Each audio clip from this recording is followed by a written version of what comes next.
Hi everybody, today we're going to do an example of finding cosine of beta over 2 given cosine of beta. In our example, we're given that beta over 2 is an angle in quadrant 2 and cosine of beta is negative 1519 over 1681. We're going to find the exact value of cosine of beta over 2.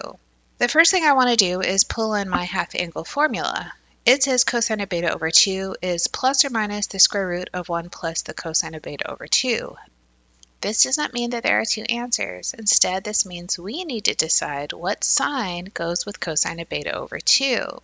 Because we're in quadrant 2, we're going to pick the negative sign because we know cosine is negative in quadrant 2. So our half angle formula for this problem is cosine of beta over 2 is negative the square root of 1 plus cosine of beta over 2. All we need to do is substitute our value of cosine of beta and then do some simplification. We'll start by putting the negative 1519 over 1681 into this formula. Because it says to give the exact value, I'm going to show you the arithmetic steps to get the answer, and then we'll go to the calculator to verify it. The first thing I would do is change the 1 into a common denominator of 1681.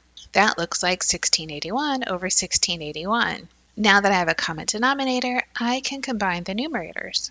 1681 minus 1519 gives me 162. Now that I have negative the square root of 162 over 1681 divided by 2, my next step is to combine these two fractions. You can either multiply 1681 by 2, but instead I'm going to divide 162 by 2 just to get a smaller number. 162 divided by 2 is 81. The good news is that 81 looks good. I know the square root of 81 is 9.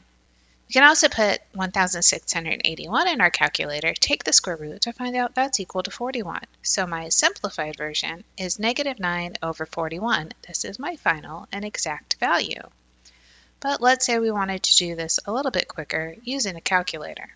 Because I want an exact answer and we're not guaranteed to always get a nice rational solution, I'm going to start with just what was under the radical. I'll put in a parenthesis for the numerator. I have 1 minus 1519 over 1681. Let's close that parenthesis and then I'll divide by 2. This gives me a decimal, but on the left side I can turn that into a fraction. Here's my 81 over 1681. I could find the square root of 81 over 1681, which again gives me a decimal that I turn back into a fraction. I have my 9 over 41.